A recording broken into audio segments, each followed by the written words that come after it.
Good afternoon and welcome to our regular council meeting of May 24th, 2022. I'll call the meeting to order at 5 p.m. Under agenda item 1.1, conflict of interest declaration, pecuniary or non-pecuniary. Is there any in the room this evening? I have one myself. Item 6.1, the public hearing, and then right after that, item 7.1. I have a family member involved with that, so I will be excusing myself from council chambers. Moving on to item 2.1, the regular council meeting agenda for May 24, 2022. Are there any additions to the agenda or omissions? Seeing none, could I get someone to make a motion to adopt the agenda as circulated? Councillor Pickering. Any further discussion?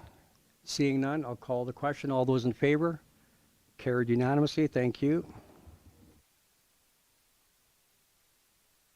Item 3.1, the regular council meeting minutes from May 9th, 2022. That was circulated.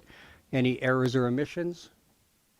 Seeing none, can I get someone to make a motion to adopt the minutes as circulated? Councillor Reese. Any further discussion? Seeing none, I'll call the question. All those in favor? Carried unanimously. Thank you.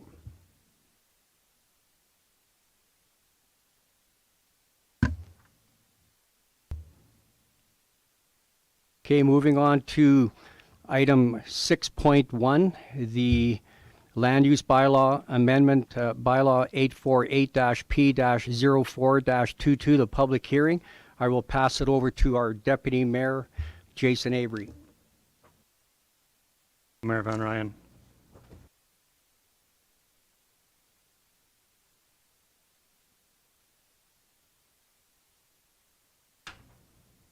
So item number 6.1, public hearing for Land Use Bylaw Amendment 848-P-04-22. I'll call the public hearing to order at 17:02.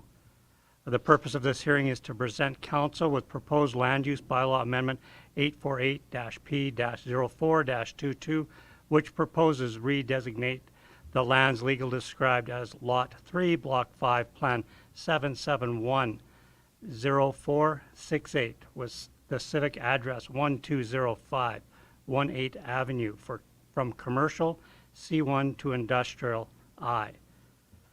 Cam, our town manager, will present on this subject.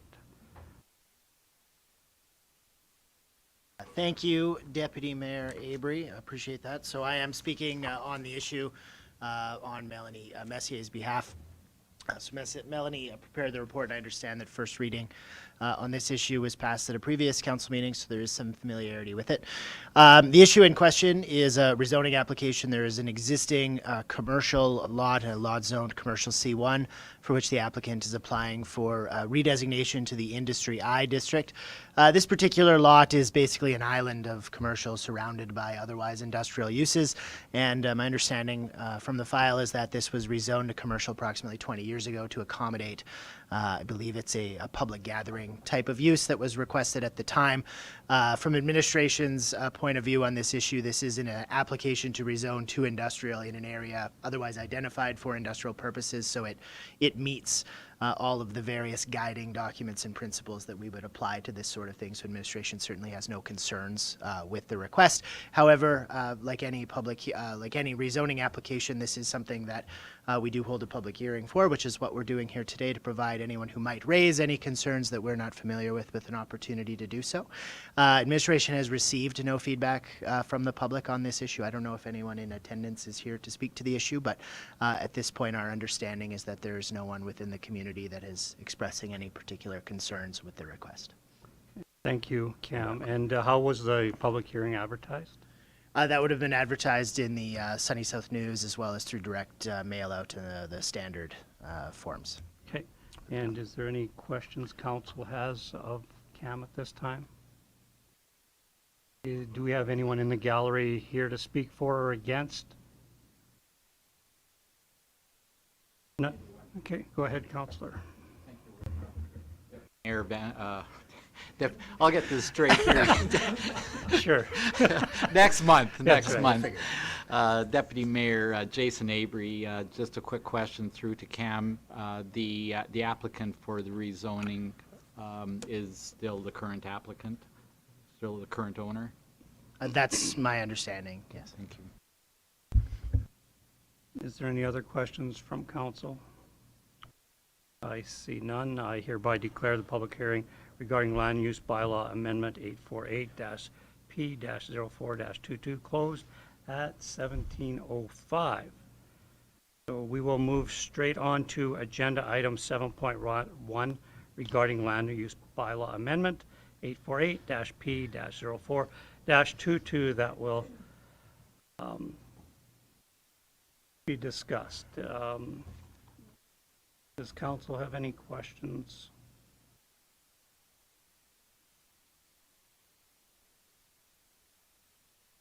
So I am looking for a motion for second reading. Councillor Beekman, any questions? I pose the question. All in favor? Unanimous. And looking for third reading.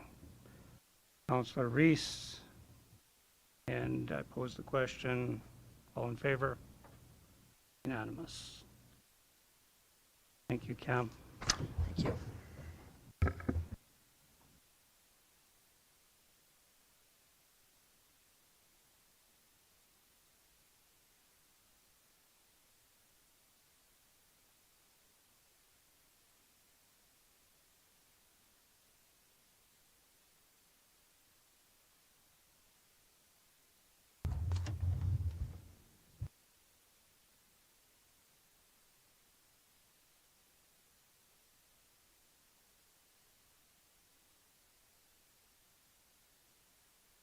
Okay, moving on to item 7.2, the 2022 property tax bylaw 851-C-05-22, second and third reading. Our Chief Financial Officer and Deputy CAO, Kyle Beauchamp, will be presenting. Kyle, when you're ready, the floor is yours.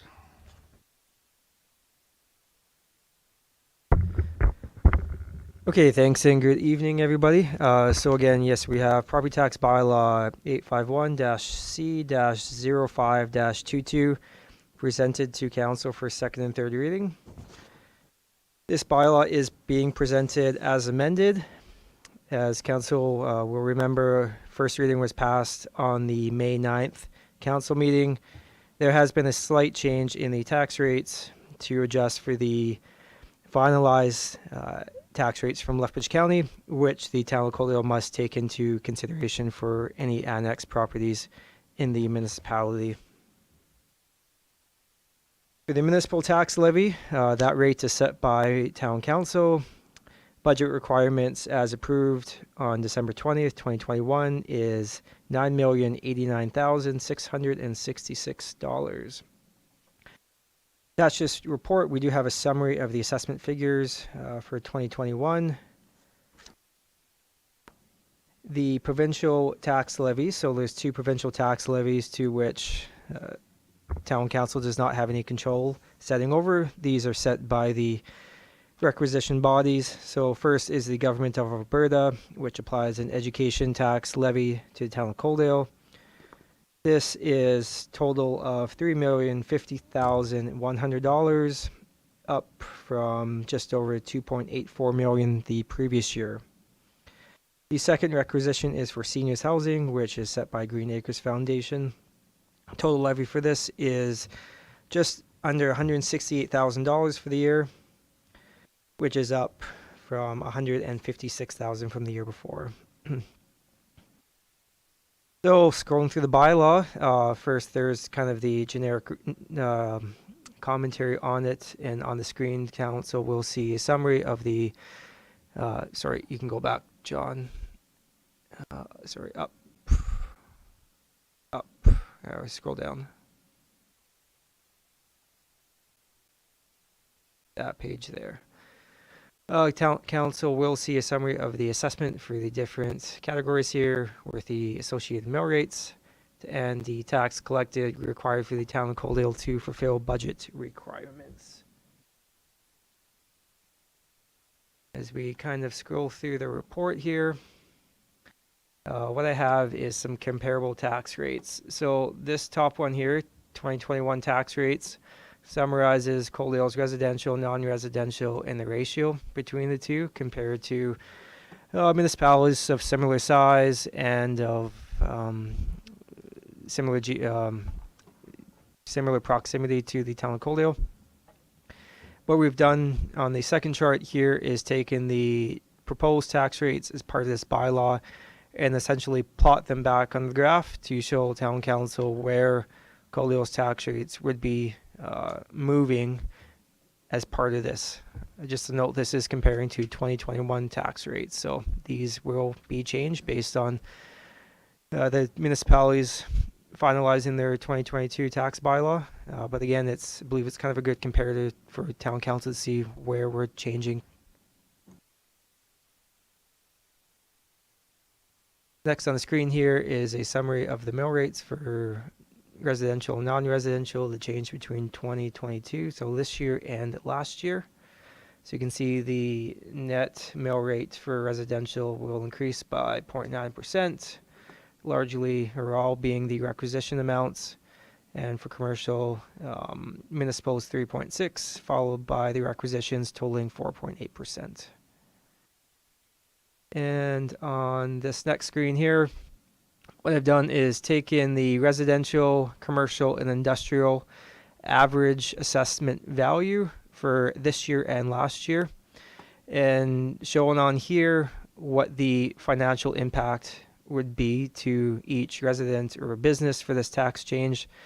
So you can see for a residential property, the average tax increase would be $42.90 on an assessed value of $287,000, which is the average in town of Coaldale. Looking at the commercial side, an average value of $564,000 leads to an annual increase of $253.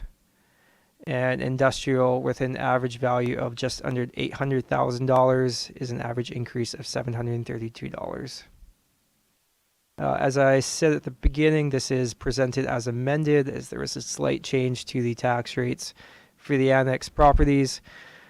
So we don't ask for any more or any less money. It's kind of based on the approved budget amounts. So you can see that the tax rates had a very insignificant or trivial change based on the adjustments required once you finalize the Lethbridge County tax rates for our annex properties.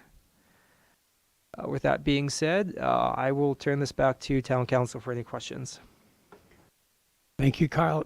I just have a question. So tomorrow when we get stopped on the street and asked how much did the residential tax go up?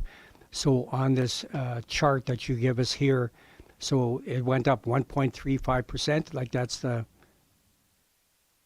change? Yeah, so that would be assuming inflation and all that stuff is consistent across the municipality. The 1.35 is the number, yes. Okay. And then non-residential went up 3.24 and industrial 6.86. Commercial, industrial, yes. Okay, thank you. Any further questions for Kyle? Okay, well, Kyle, thank you very much for your presentation. This is, I think the residents will be pleased with this because originally we were up a little bit higher when we first started talking about this. So, okay, so I'm looking for someone to sponsor the motion to provide second reading of the property tax bylaw 851-C-05-22. Councillor Chapman, any further discussion? Seeing none, I'll call the question. All those in favor? Opposed? Opposed, Councillor Beekman, Councillor Saylor. Motion is carried. And can I get someone to sponsor, provide third and final reading of property tax bylaw 851-C-05-22? Councillor Pickering, any further discussion? Seeing none, I'll call the question. All those in favor? Opposed? Councillor Beekman, Councillor Saylor. Motion carried. Thank you.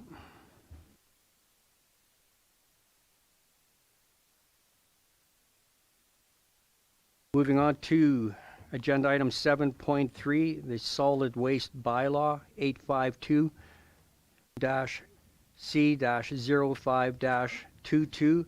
We have our Director of Operational Services, Justin MacPherson, presenting. Welcome, Justin. Thank you, Mayor, and good evening, Council. I'm here tonight to present the update to the solid waste bylaw as requested at the last council meeting. The major changes in this bylaw reflect the changes requested by council to offer residents a extra garbage bin for a cost. After looking at it, the easiest way to provide this service is offering all three. There was no reason not to, since we want to encourage residents to recycle and compost. So working with Kyle, we came up with some numbers. These are justified based off the fact that the monthly fee is $29.50 as a total.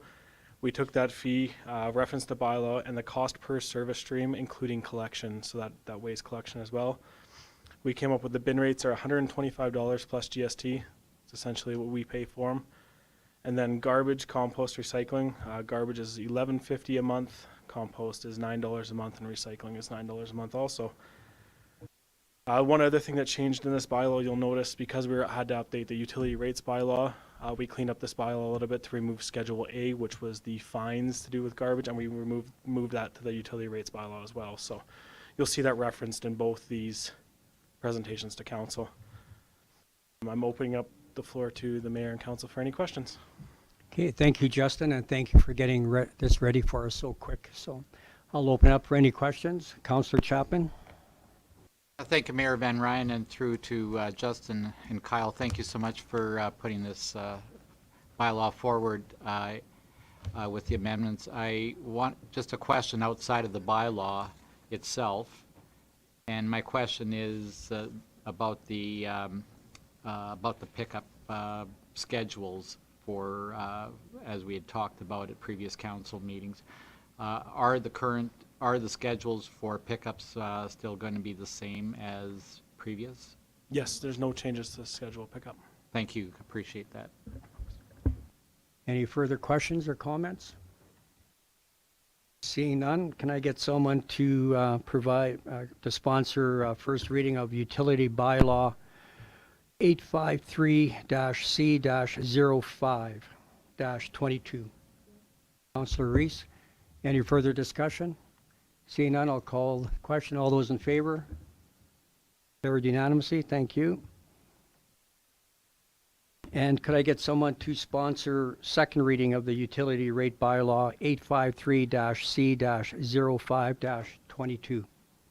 Councillor Chapman, any further discussion? Seeing none, I'll call the question. All those in favor? Carried unanimously. Thank you. And I could get someone to sponsor unanimous consent to hold all three readings in the same meeting regarding utility rate bylaw 853-C-05-22. Councillor Beekman. Any further discussion? Seeing none, I'll call the question. All those in favor? Carried unanimously. Thank you. And then finally, that needs someone to sponsor third and final reading of the utility rate bylaw 853-C-05-22. Councillor Saylor, any further discussion? Seeing none, I'll call the question. All those in favor? Carried unanimously. Thank you.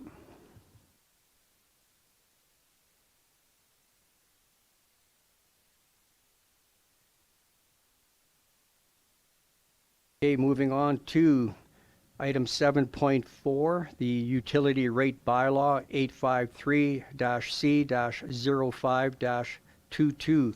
Justin, you're going to present on that as well. Yes, thank you, Mayor. So this bylaw is to reflect the changes made in the solid waste bylaw. The utility rate bylaw is just an easier bylaw to update once a year, despite updating all the other bylaws that have to tie to it. The main change, like I said in the previous presentation, is bringing Schedule A from the solid waste bylaw into the utility rates bylaw. I'm opening up the floor to any questions. Pretty straightforward, just to carry over. Thank you.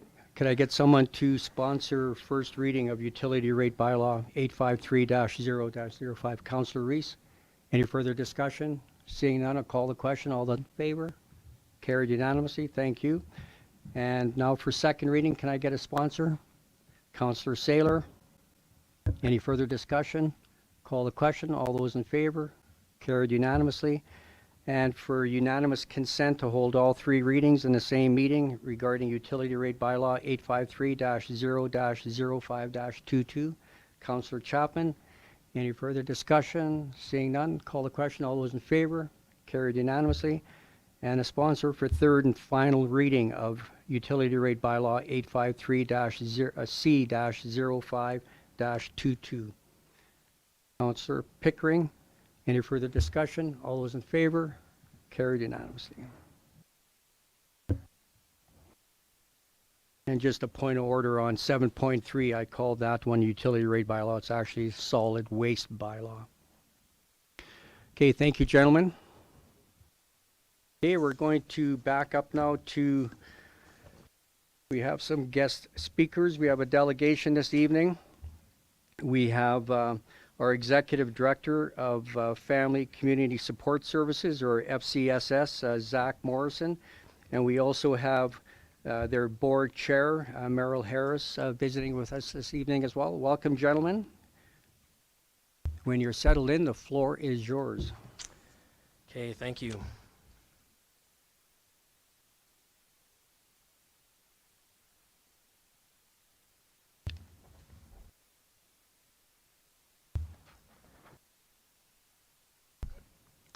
Well, good evening, Mayor and Council, and thanks for the opportunity to be here tonight to share a little bit about FCSS. As mentioned, my name is Zach Morrison, Executive Director for Barons Rica Warner, FCSS, and with me is my board chair, Reeve Harris from the MD of Tabor.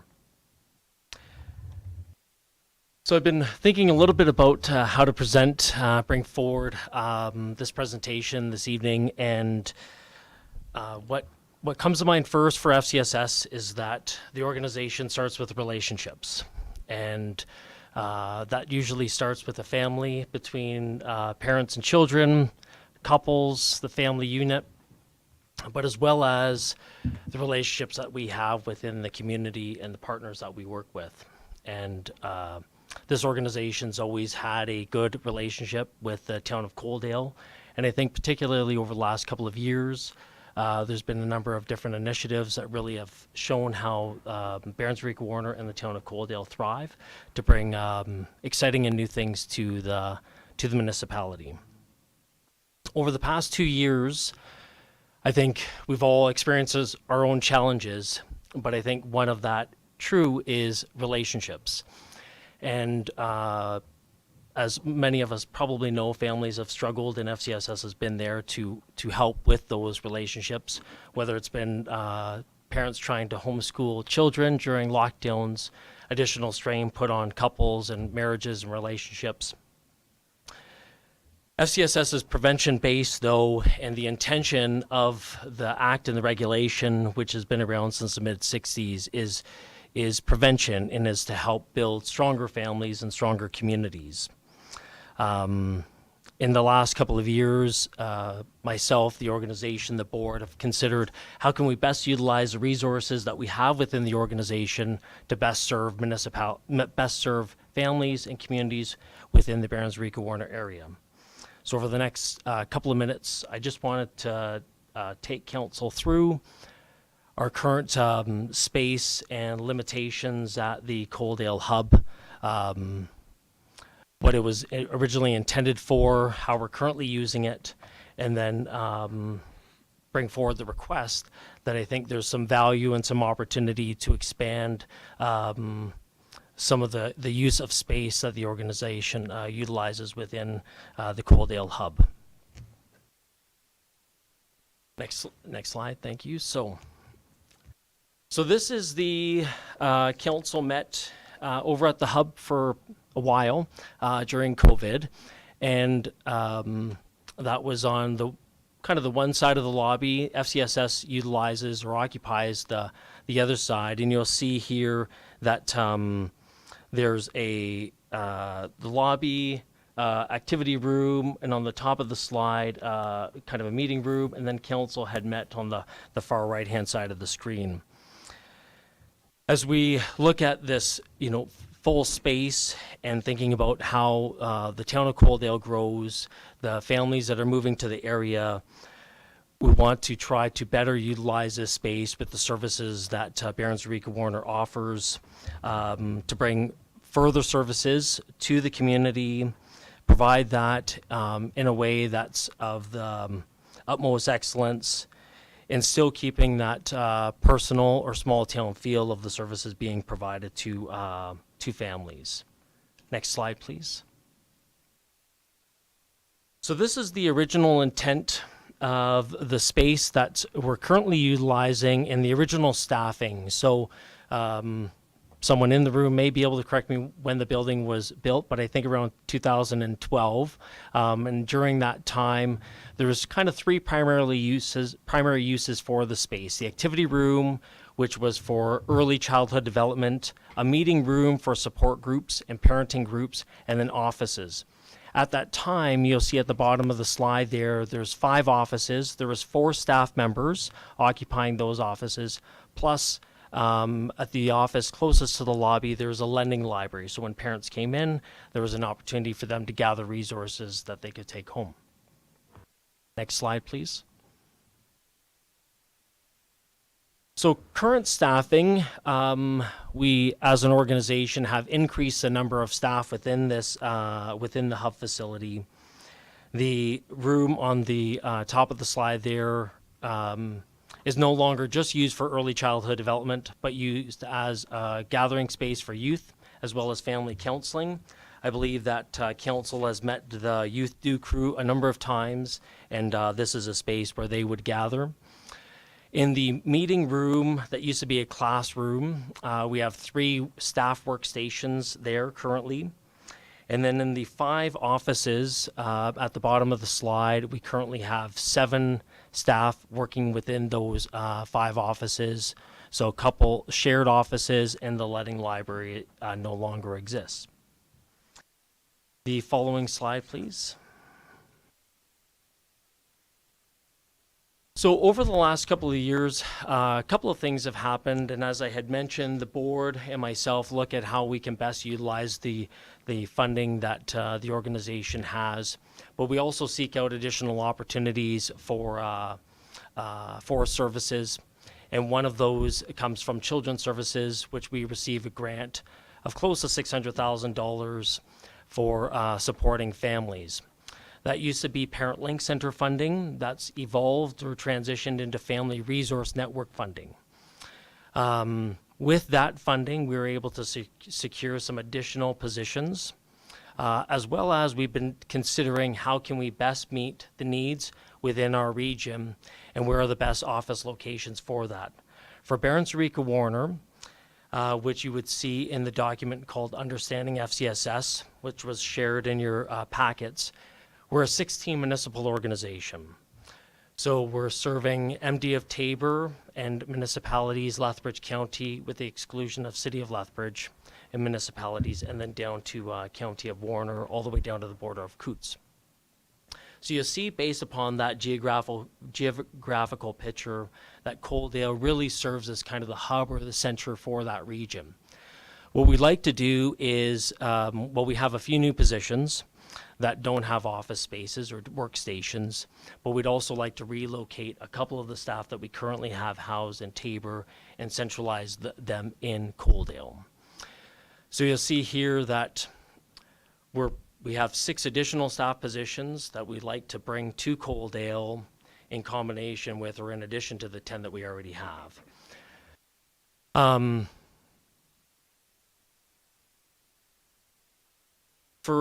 For staff, our staff have big hearts, and they're really here to best support and best serve residents, all residents, regardless of socioeconomic status. They're driven to serve, and we try to, as an organization, have them within the location that's going to best support families within a municipality, but also within a region, as we know that families and couples are transient and go beyond borders, but serving rural residents through a rural organization is going to best meet the needs of local residents. Next slide, please. So this is a breakdown of the current 10 staff positions, which was indicated on a slide. So you'll see the 10 positions there on your left. On the right-hand side, highlighted are the new positions. So an additional counselor, a counseling intake coordinator, an additional family support worker, a Low German Mennonite family support worker, an Indigenous family liaison worker, and a youth inclusion coordinator. Next slide, please. I had mentioned at the beginning that the relationship between Barons Reek, Warner, FCSS, and the town of Coaldale has, from my experience, always been positive, but we certainly have been able to take advantage of new opportunities. And I just wanted to, come close to closing this presentation with a couple of highlights, just to illustrate the fact that FCSS services, there is a return on investment in the services that are provided by the organization. It does translate into, dollars and cents. So for example, the Community Volunteer Income Tax Program, FCSS trains local volunteers to assist residents in filing their income tax. Without filing your income tax, low-income residents are ineligible for provincial and federal resources. As a result of the income tax that were filed based upon the volunteers working with FCSS, $181,000 was received through federal and provincial benefits to local Coaldale residents. Next slide, please. Tough again not to talk about the DO crew, but also important to mention that the DO crew isn't funded through FCSS, but funded through additional federal funding that the organization receives. And so I've talked about children's services, but there's an additional federal grant that the organization receives to fund this position.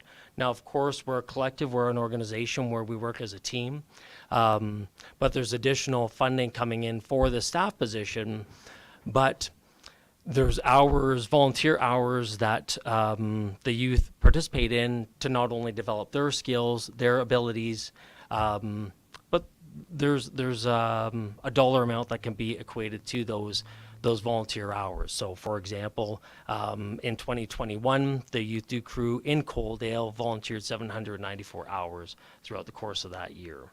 So considering everything with COVID, it was a fairly busy year for this team. Next slide, please. Last summer, we had an opportunity to have a visit, host Minister Schultz from Children's Services. This is related to the funding that we received for Family Resource Network, previously Parent Link Center. And some of this funding helps give the organization opportunity to deliver Triple P, which is Positive Parenting Program. So when parents are struggling with strategies on how to support their children in a healthy and positive way, our staff are trained in this program to help support parents. So you'll see of the parents that we asked, 100% reported the program has helped them a great deal to more effectively handle the child's behavior. Now that's just a line on a slide, but if you're a parent, you're at the end of your rope, it's a lockdown, you've been stuck in the house for a month, and you need someone to call that has training support and will be there and either to listen or help give strategies. I mean, this is what we're talking about, where our staff live in the rural municipalities, live in Coaldale, and are helping Coaldale residents. Next slide, please. So this is my second last slide, and one that I'm personally kind of proud of is I think the first time that I came and introduced myself to council was back in 2016 or 2017, and it was to ask for support to build the natural playground. The most recent highlight, which maybe I don't know if I should say this, we don't want any spectators, but there's a duck that is nesting with 10 eggs in the rain garden that you see at the bottom of the slide there. the cool, interesting, unexpected things that happen when a space is created is pretty remarkable, and particularly when over the last couple of years, when you haven't been able to go inside as often or as frequently, the space has been quite helpful for parents and children. So the last slide. So our request here tonight, on behalf of myself and Merrill and our organization, is we're currently only occupying part of the space within the hub. We do have additional staff that need spaces and feel as though we could do more if given the opportunity to have further space there. In the past, we have rented that space on a kind of needed basis. But I think as we consider what families have struggled with and where we're heading into the fall, FCSS would be in a good position to really utilize that hub space well in order to ensure that the families within this community have the supports that they need. The FCSS Act and FCSS regulation, the intent of these pieces of legislation really are for funding to be used for services.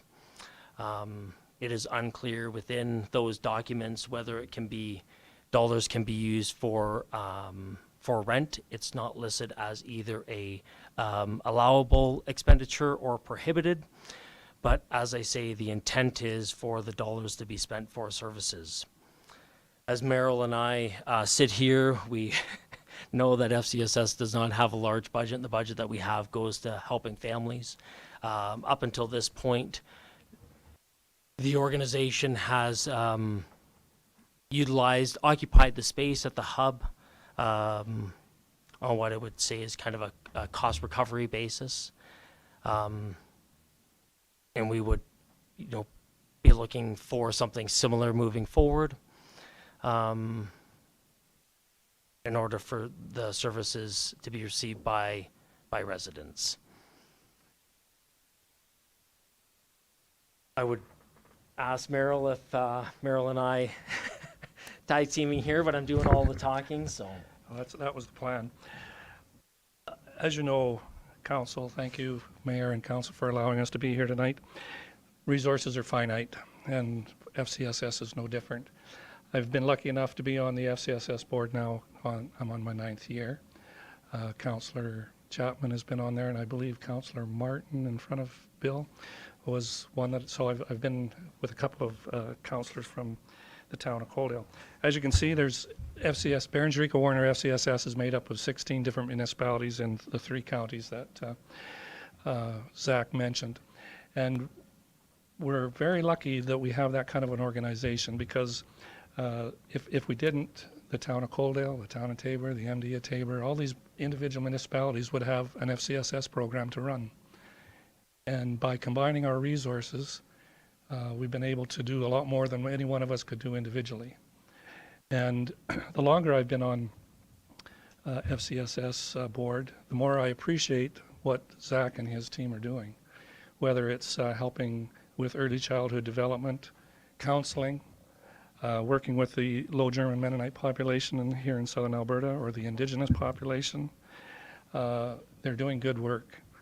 And I know that Zach is in great need of more space, and I know he's doing everything he can to minimize the impact on the budget, looking for additional space. In Tabor, for example, we looked for 5 years before we found a space that was suitable. We were crammed in small spaces, but Zach was able to make it work. So, I mean, I only can again ask what Zach has asked for, some consideration of allowing FCS to occupy more of the hub, because it would centralize a lot of the people, the programs out of one office rather than having them spread out throughout the 16 municipalities. And I was I volunteered to come today just to be the cute guy on Zach's arm. So, but I'm willing to answer any questions, or Zach would be willing to answer any questions that council would have regarding the ask for more space in the hub building. Okay, thank you, gentlemen. Are there any questions for Merrill or Zach? Councillor Reese. Mayor Van Rijn and through to Zach. Have you noticed that there's been an increase in families needing to use the FCC services since like 2019, for instance? Like, is there, and you want to bring 6 people from Tabor, so does that mean that you need to hire 10 more from the surrounding area still? So, so I answer a couple of questions. So first one, has there been an increase? During COVID, there was a pivot, there was a shift. The organization pre-COVID was really focused on, one-on-one and group, and introducing a lot of residents to services through events and drop-in programs. COVID changed that, one, because we couldn't have as many people in the building, but two, the needs of individuals increased. They were looking for those one-on-one supports. So has the need for one-on-ones increased? Yes. Mm-hmm. And the complexity of those needs increased. So there wasn't just one vulnerability, but multiple. Families weren't just dealing with one issue, but more than one issue. Mm-hmm.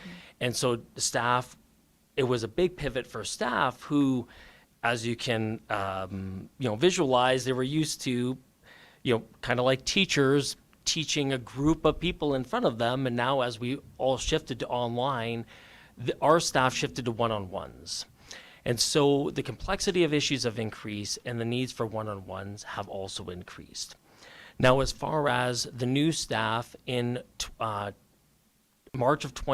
April of 2020 and the end of March, Parent Link Center funding ended and Family Resource Network funding started.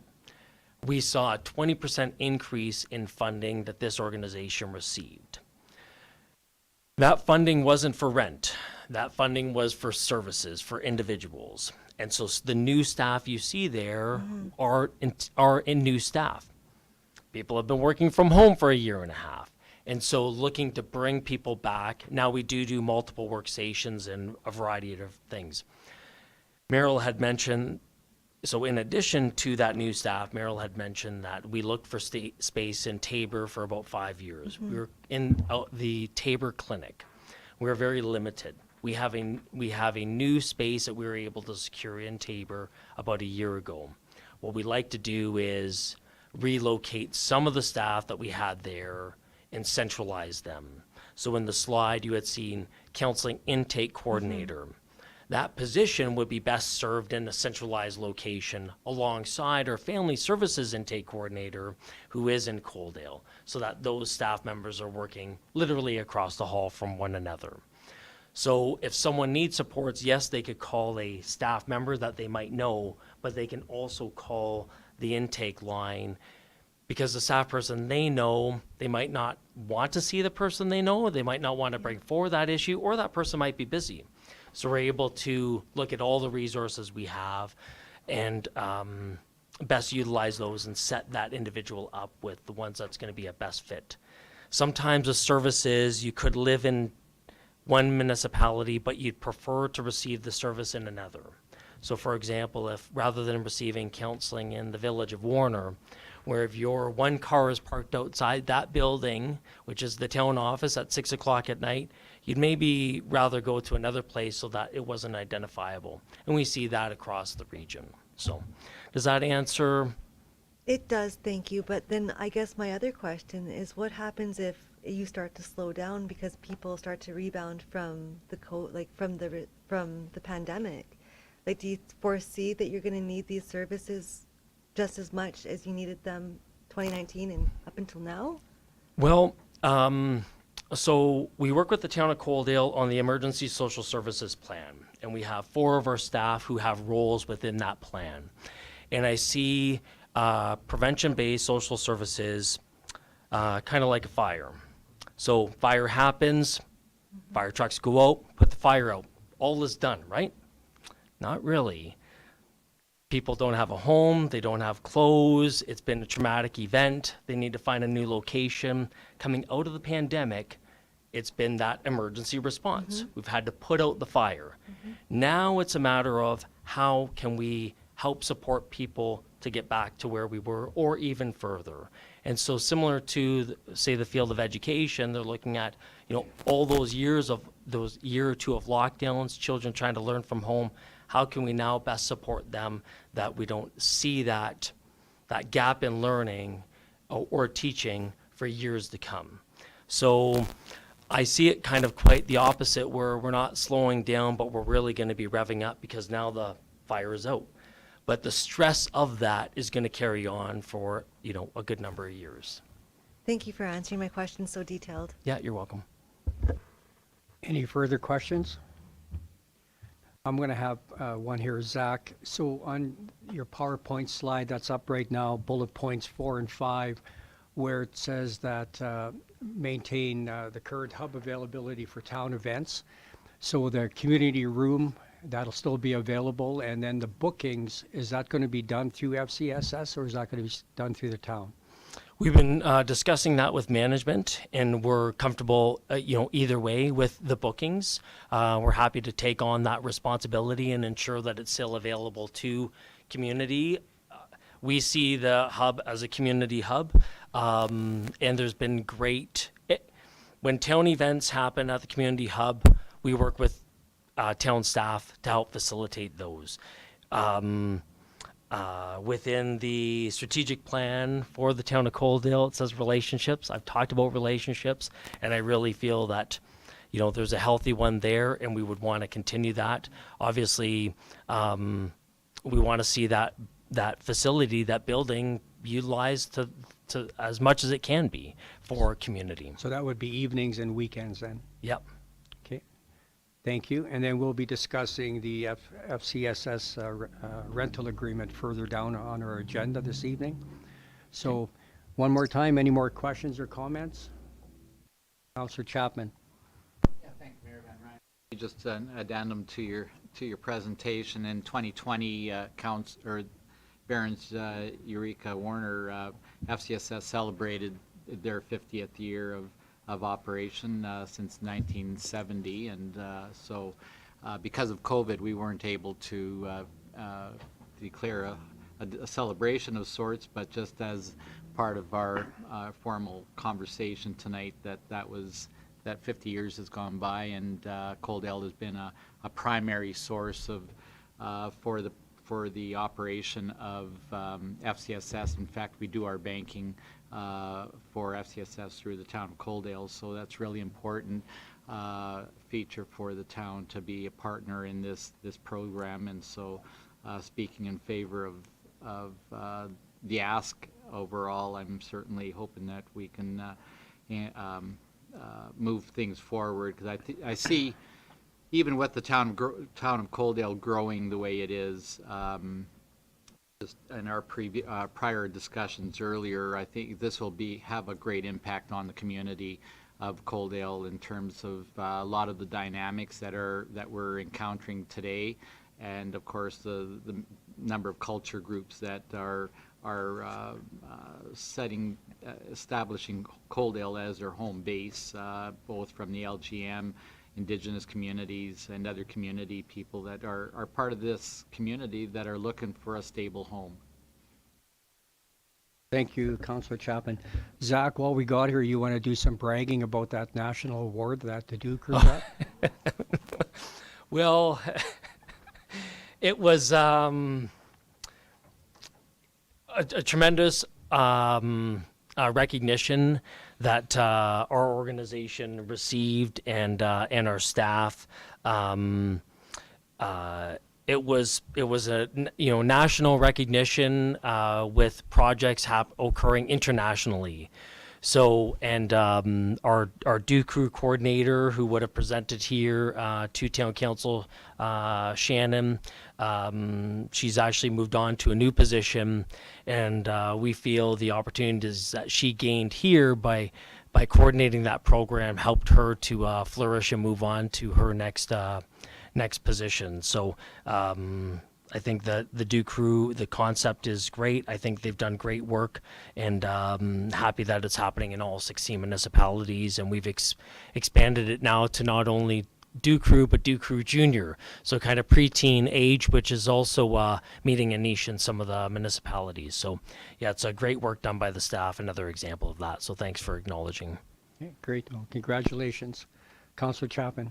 Thank you, Mayor Van Ryn, and just an addition to your comments, Mayor. I wanted to also acknowledge Abby Chiquetta, who's in our photo here, standing with Rachel Thomas and Caitlin. So Abby received the Coaldale Chamber of Commerce the 22 award, year 2022 award for Youth Citizen of the Year.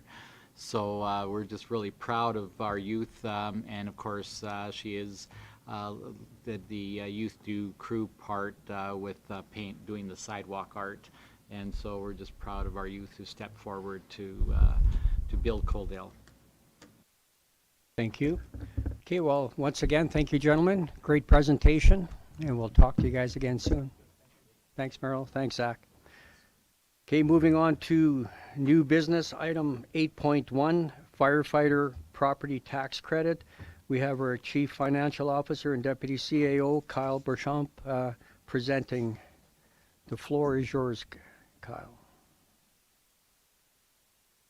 Okay, more taxes. So a couple years ago, so at the January 13th, 2020 council meeting, previous town council approved what's known now as the volunteer firefighter property tax credit. So this tax credit is essentially twofold. Residents and businesses who own a property or a business in the town of Coaldale are eligible for a tax credit each year, up to $1,000 for a resident or $2,000 for a business, based on the number of hours that individual puts into the Coaldale Emergency Services Fire Department each year as a volunteer, or the number of hours the business allows their employees to volunteer with the Coaldale Fire Department.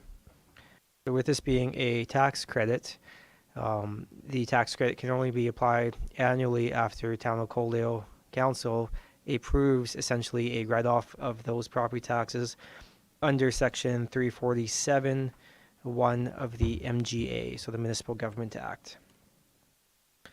So attached here we have a total listing of roll numbers. So the total tax credit this year is $31,400.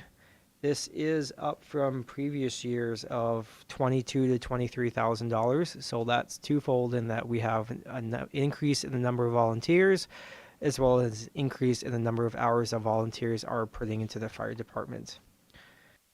One note on the recommendation that council sees here is that roll number 1200922101 should be replaced with roll number 220042300. This change is just due to one of our volunteer firefighters actually selling their residence in Coaldale and purchasing a new home recently. So we just had to move the tax credit over to the new roll number. With that being said, I will turn it back to council for any questions on this. Thank you, Kyle. Are there any questions or comments? Councillor Reese? To Kyle, I just have one quick question. Did you say the total was $31,400 for that? Yes. Okay, thank you. Any further questions or comments? Councillor Chapman.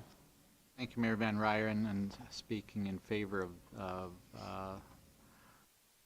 this, I just wanted to thank the obviously Kyle for doing his part, and of course all our firefighters for stepping forward, and of course I think the reception to this has been widely accepted and fully embraced.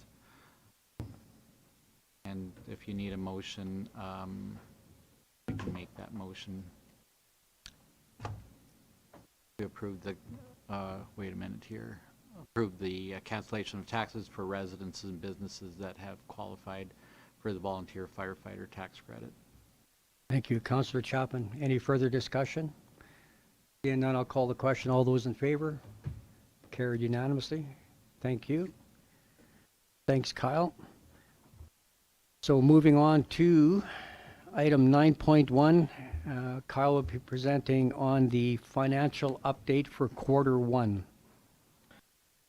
Okay, so in front of council here, we have our financial update for Q1. So this is the period from January 1st of this year till March 31st, 2022. We present these again 4 times a year to council. So what we do here is we try to make the format somewhat similar and consistent that each year or each quarter and comparable to our financial statements. So the format presenting to council is, if you remember from, I think about a month ago, council approved the audited financial statements, and we try to present it in a format that's somewhat similar. So town council is seeing the same numbers and same format over and over again to kind of get everybody used to that. So at the top here, what we do is we have the revenues and we have the expenses broken down for our statement of operations. So this is essentially our income statement in layman's terms. The blue figures on the left are the actual figures, so the actual revenues and expenses accrued up to March 31st. The budgeted figure for the year in the middle, and the budget remaining on the right. So I do have some notes, so I'll kind of briefly go through this and turn back to council for any questions after. So property tax, revenue, and recreation levy tax, we see 0 for the year. With the bylaw just being passed today, you'll see that updated on Q2. User fees and services, so this consists a lot of utility rates, utility fees, services for such as user fees for the arena, pool, other recreation services. Budget at 77%, remaining. That's under the essentially the 1 quarter mark, as Q2 and Q3 utility fees are quite higher with additional consumption used for water during the year, so that's not unexpected. Operating grants, so these consist of such as grants for municipal policing, MSI operating grants. These grants just normally don't come until later in the year.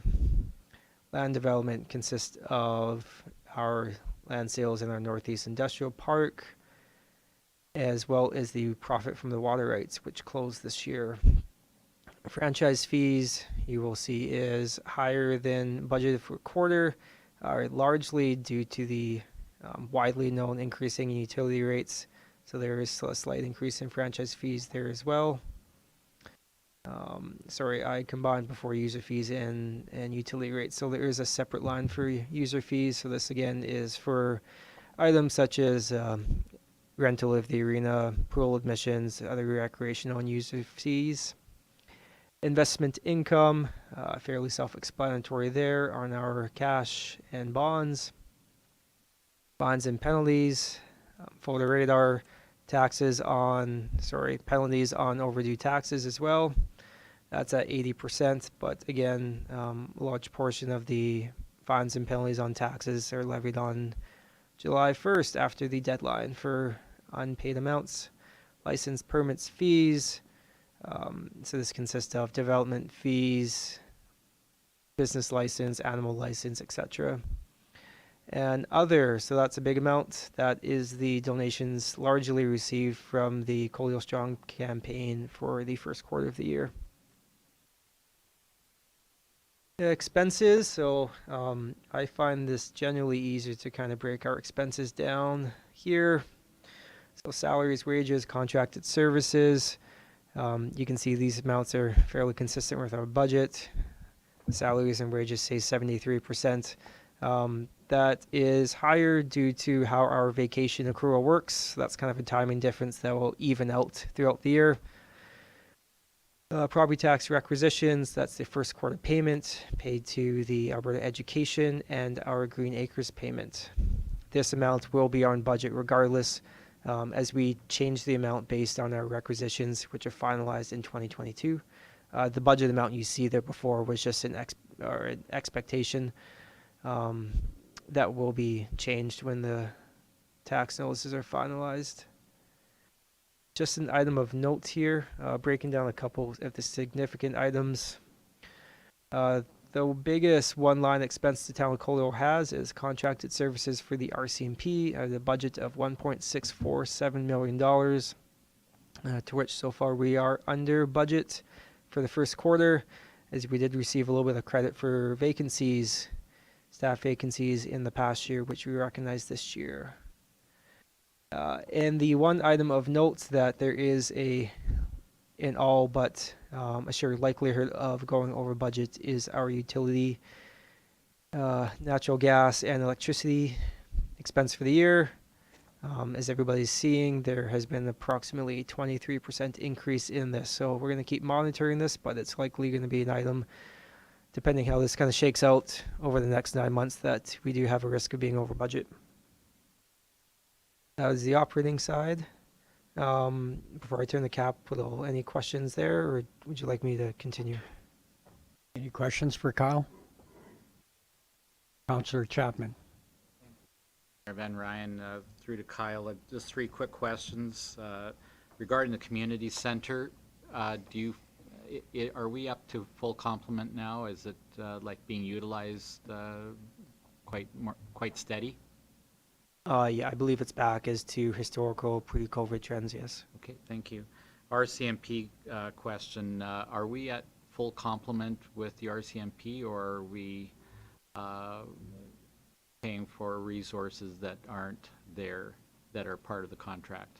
I might be out of turn on that question, but just want to ensure we have that question down. So part of the RCMP is that they bill us each quarter based on a predetermined amount, and then at the end of the year, if there's any vacancies for maternity leave or officers off or whatnot, we have, I believe, 8 or 9 established positions in the town of Coaldale. So if any of those positions are off for a period of time, they give us a credit back at the end of the year. So if there's any leave or absences, those do get adjusted. So that is taken into account. Okay, thank you. And just a third one. Family community support. You have, is that FCSS? Further up, 114, yeah. Yes, that is things such as FCSS and I believe the handy bus. And the handy bus, yes. okay. All right, thank you. Councillor Beekman. Thank you, Mayor. In regards to on page 1 and page 2, on page 1 where Councillor Chapman just said family and community support, it's noted that 40% of that budget's remaining, and on page 2, transfer to local boards, 48% of that budget remaining. Are those front-loaded things that we pay out? Yeah, so family and community support, so the FCSS amount is one payment paid in January, so that's front-loaded. Handy bus is paid every month, so that's why you see the big expense at the beginning of the year. Transfer to local boards, that is including partially that same amount, so the FCSS and the handy bus, so those are amounts that again that are front loaded as well. Okay, thank you. See no more questions, so go ahead and continue, Kyle. Okay, so I apologize for the writing being a little small here, but we tried to get this all on one page. So next page here we have is a capital budget update. So I've included projects on here that we expect to, or we have started, or we expect to start in 2022 here. So Pathways Phase 1, that is a project we expect to be under budget and complete this year. The Highway 3 landscaping, which is just behind council here, is expected to be completed this year and on budget. The automatic irrigation system at the quads, again, expected to be completed on budget and this year. I believe that might actually be completed now already. It is. The recreation center, Russ gave kind of an update on that last council meeting, so I don't have anything specific to add to that. Civic Square broken down phase 1, 2, and 3, and on the next page I have kind of a detailed summary of that as well. The wastewater lagoon project, so that is expected to be completed in September, on budget with a very small budget surplus. Malloy phase 2B, so that one we are kind of in the process of getting started, looking at the engineering. Expected to start later this year at the beginning of 2023. The Northwest Coldale civil infrastructure, I believe there's just some warranty work they're working to finalize to have that project completed this year. Water pump replacement program, so this 130 grand is over a 2-year period. That project will be half completed this year and half completed in 2023. It's fully expected to be on budget.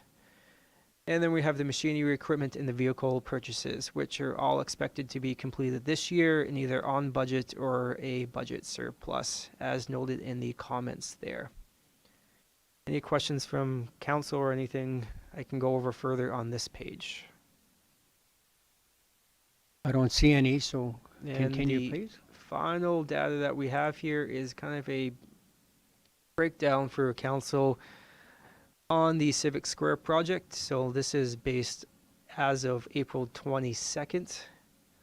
So we have a summary of the costs incurred to date. So the various progress payments, payments for change orders, with the change orders broken down by cost. So you can see we've had 2 progress payments, so 30% as of April, April 22nd.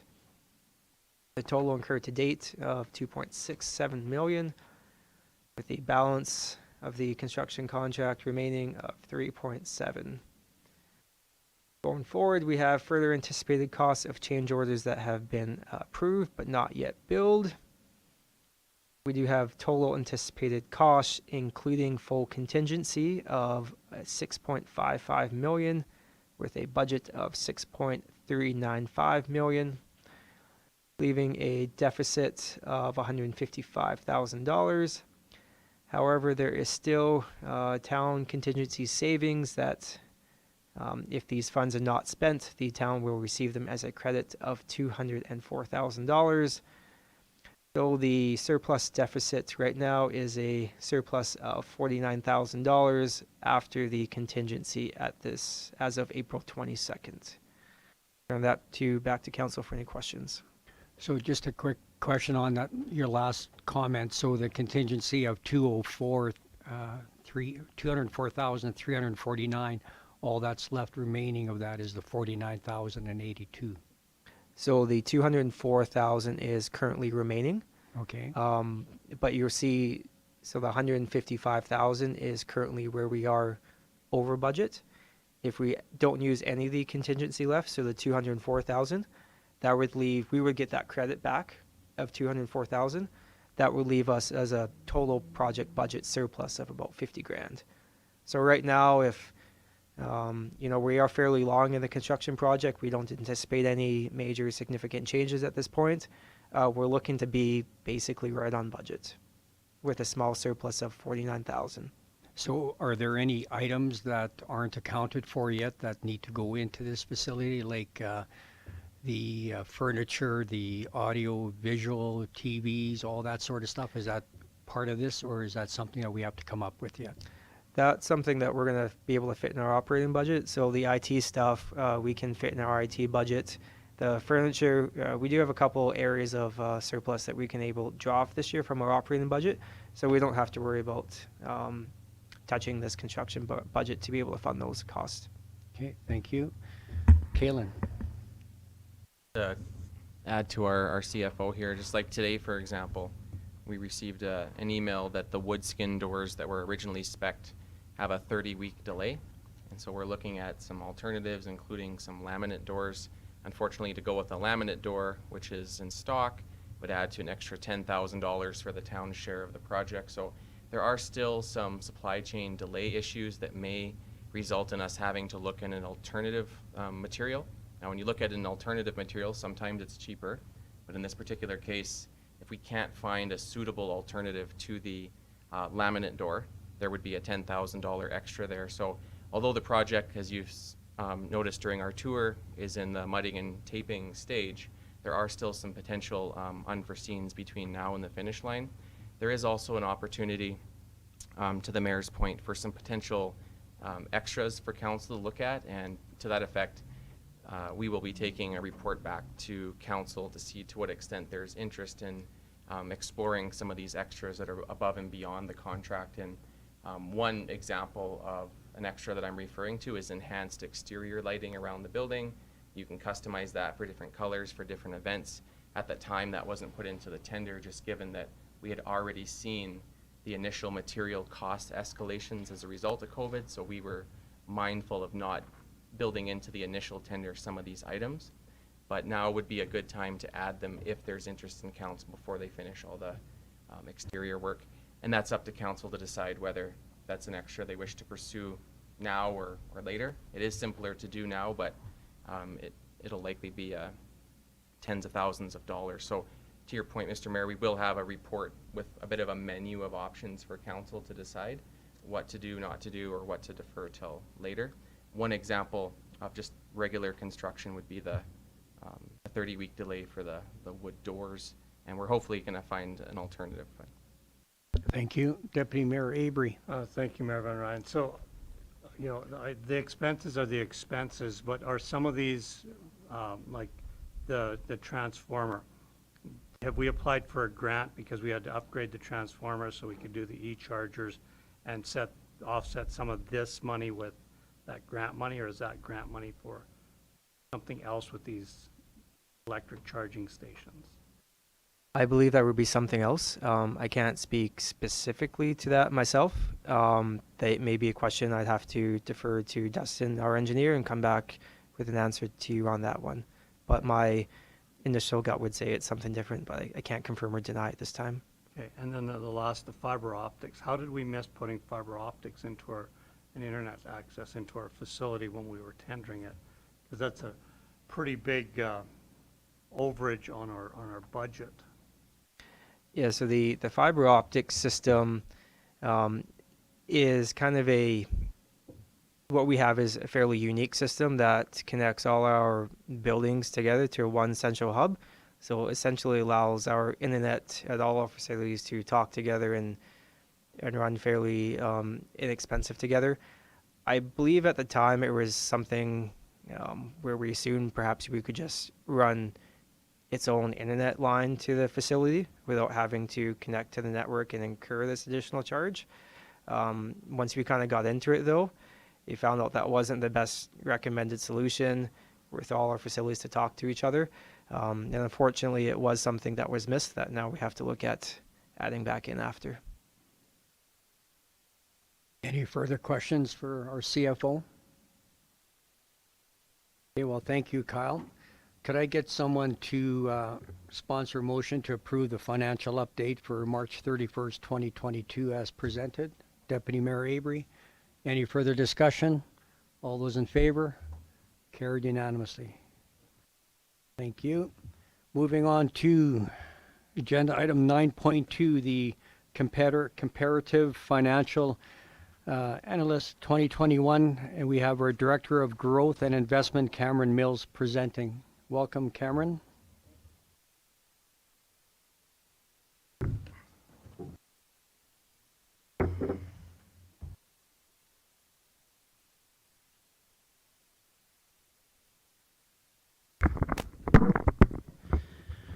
Well, thank you, Mayor Van Ryn and Council.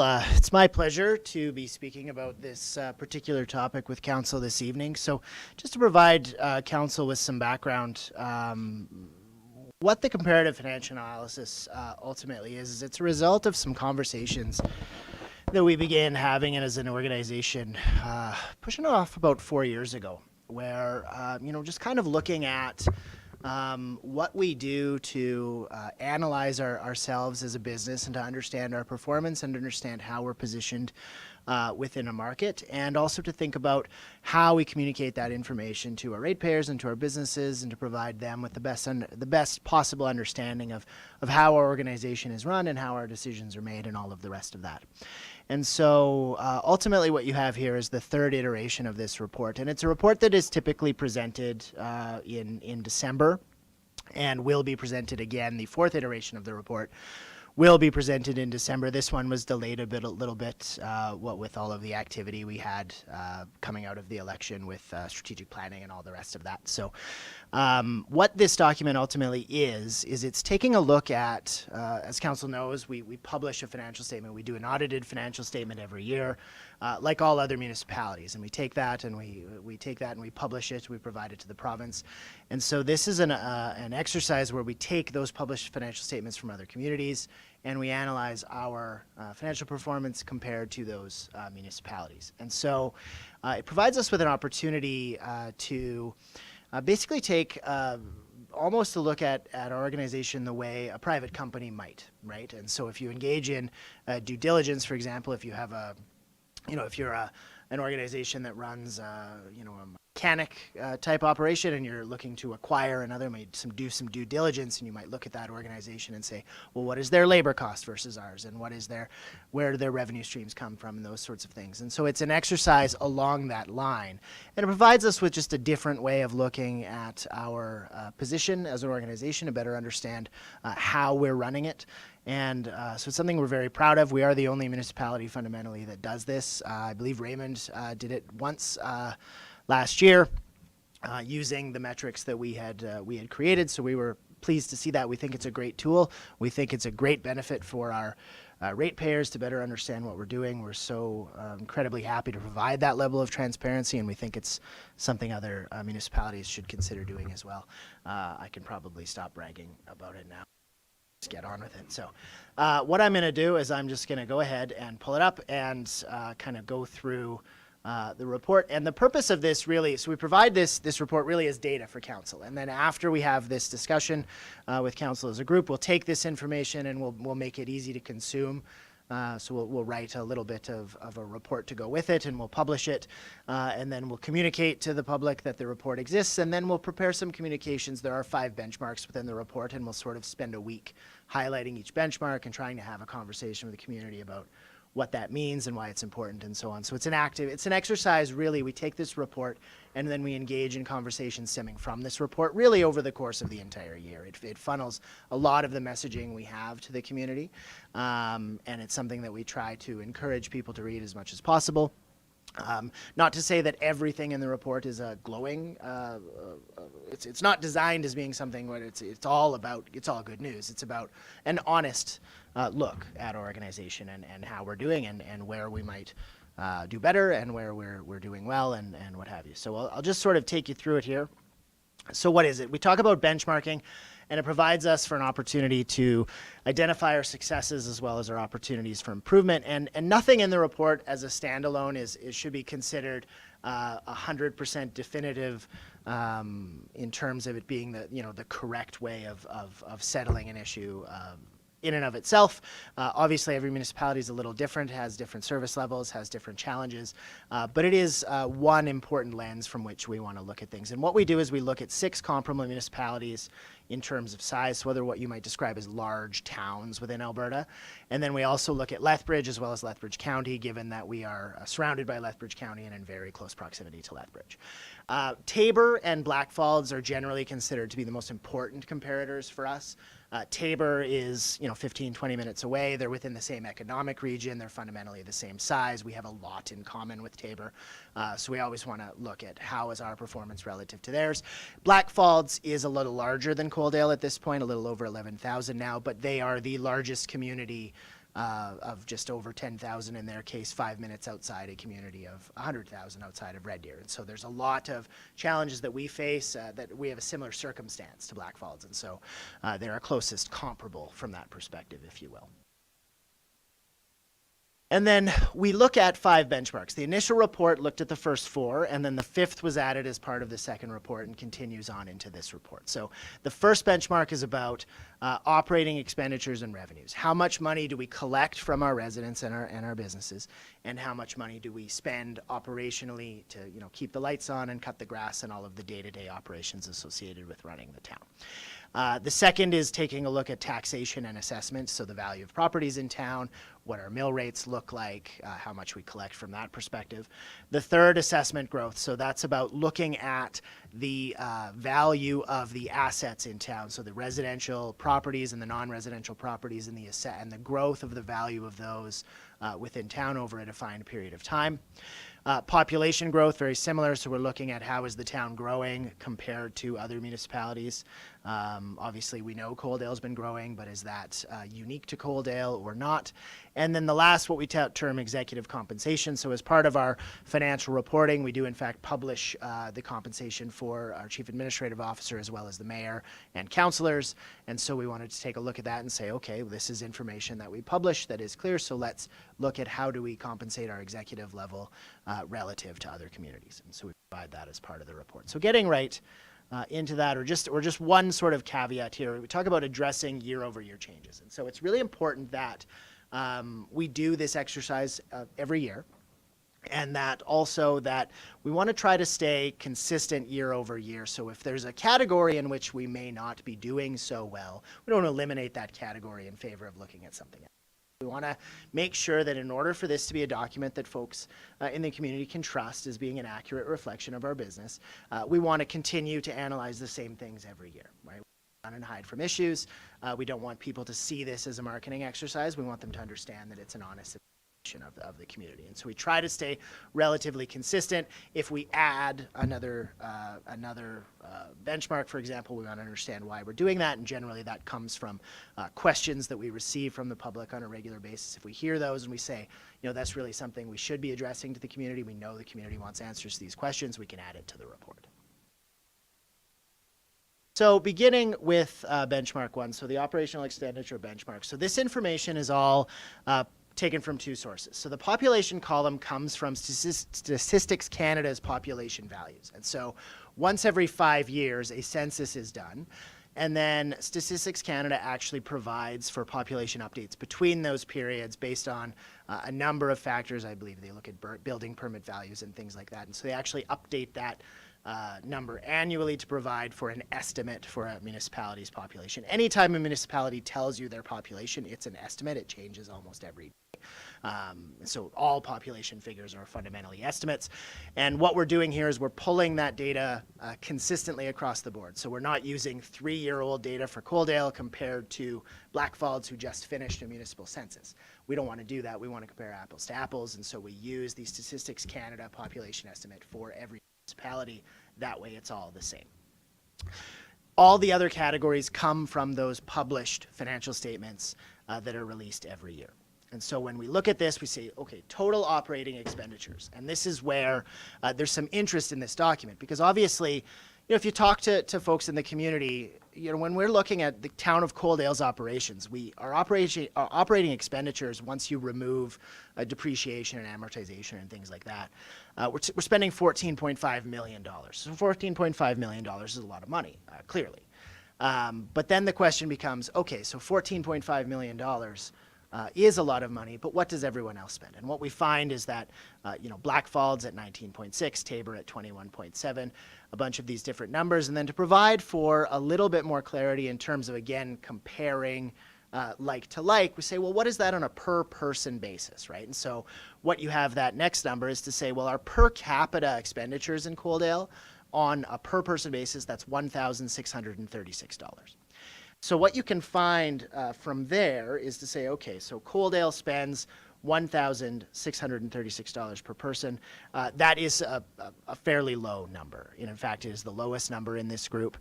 The average for the group, removing Lethbridge because it's such an obvious outlier and such a different case, the average for the group is $2,108. And so we're almost $500 per person lower than that group. On the far column, we look at total revenue. So the total amount we're taking in from all sources. So that's taxes, that's utilities, that's the surcharge, the surcharge on the power and the gas, the franchise fees, for example. So it's all sources. We're collecting $19,463,000 or $2,186 on a per capita basis. In this case, again, coming in relatively low, in fact, the second lowest number on a per capita basis. And then because we know it's an issue that comes up fairly regularly, the largest single expense item for any municipality is the staffing component, the salaries and wages component. So we look at that. And in this case, the town of Coaldale in this year spent $5.5 million on salaries and wages, which comes out to $618 per resident in town is devoted to salaries and wages.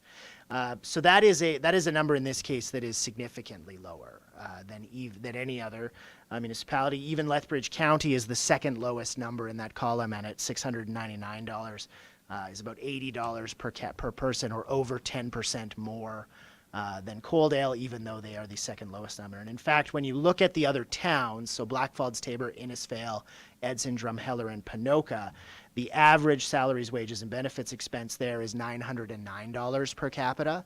So the town of Coaldale, in order to be the average of the towns, would need to increase their salaries and wages expense by 7% in order to meet that average number. So definitely coming in on the low side of there. And again, we need to recognize that this is not all, some municipalities have services that are offered that others don't. So Tabor, for example, is a significantly higher number. However, Tabor has their own police force that's included in salaries and wages, whereas Coaldale does not. The caveat there being, of course, that our police force cost is in the contracted services column, whereas Tabor's is in the salaries and wages column of their expenses. I will point out that our contracted services column at $4.9 million is actually $1.1 million lower than Tabor's at $6 million, even though ours includes policing in there. So we're definitely still coming in as being on the thriftier side of the equation in terms of both what we collect from our residents as well as what we spend on our day-to-day operation. So there are any other number of ways to combine this information to get a better picture of what we spend. So when we look at operational expenses as a percentage of total revenue, so all of our operating expenses relative to total revenue, we're at 75%, which means that 3 out of every $4 we collect is spent on day-to-day programming, which leaves 25%, or $1 of every 4 for capital expenditures and longer-term savings. Dollars we collect, they're used in other ways. When we look at salaries as a percentage of revenue, in my opinion, salaries as a percentage of tax revenue is a better way of looking at salaries, because salaries don't tend to fluctuate wildly year over year. Don't tend to double your staff from one year to another. And taxes are fundamentally the same. It's a fairly even keel source of revenue, whereas total revenue varies a little bit more. If we sell $5 million of land in 1 year, that's going to spike revenue for 1 year, so on and so forth. And so looking at salaries as a percentage of tax revenue, we spend 61% of our tax revenue on that salaries, wages, and benefits expense, which is quite low. Lethbridge County at 49% is a little bit lower, but 61% is significantly lower than what is typical in this column. And lastly, we provided this graph just to provide a basis of, the question, like, what kind of municipality are we from an expense and revenue perspective? You can break this graph out into its quadrants. In the top left crowd, you've got your high revenue, low expense municipalities. Then you've got low revenue, low expense in the bottom left. Top right, high revenue, high expense, and bottom right, low revenue, high expense. And I've just circled Coaldale. We're over here. So the further you are to the left, the lower your per capita operating expenditure, and the further you are down, the lower your per capita revenue is. And so we find ourselves comfortably in the low revenue, low expense column. So what type of operation are we running relative to our peers? We are a low revenue, low expense operation compared to the other municipalities that we're looking at. This isn't a judgment. This isn't to say this is the good way or this is the correct way of doing it. There are values in being another of spending more or spending less, or collecting more or collecting less. It's simply a fact. It is to say we look at the other municipalities, and the reality is we collect relatively low revenues from our community, and we also keep our expenses relatively low. So the second benchmark is on taxation and assessment. What we've provided here is values for the assessment, both non-residential and residential, as well as taking a look at net taxes available for municipal purposes and the per capita net taxes. So the amount of net taxes we have relative to our peers on a per person basis. And that information is all provided there. Again, it shows the town as being relatively low in terms of the total amounts collected. And one of the things you notice, for example, is our non-residential assessment. So we are the same size as Tabor fundamentally. About 90% of our assessment in this tax year comes from the residential side of things, whereas in Tabor's case, about 75% of their assessment comes on the residential side. So there's an understood benefit of having non-residential tax sources to fund new capital projects and new operations, and that's been why part of council's strategic plan, for example, is to grow that non-residential tax base and to pursue new investment, and that's clear that that's something that there's still an opportunity to continue to do. Taking a look at mill rates, and so as you understand, mill rates are not tax rates necessarily. The mill rate times against the value of the property is how you determine the tax that people pay.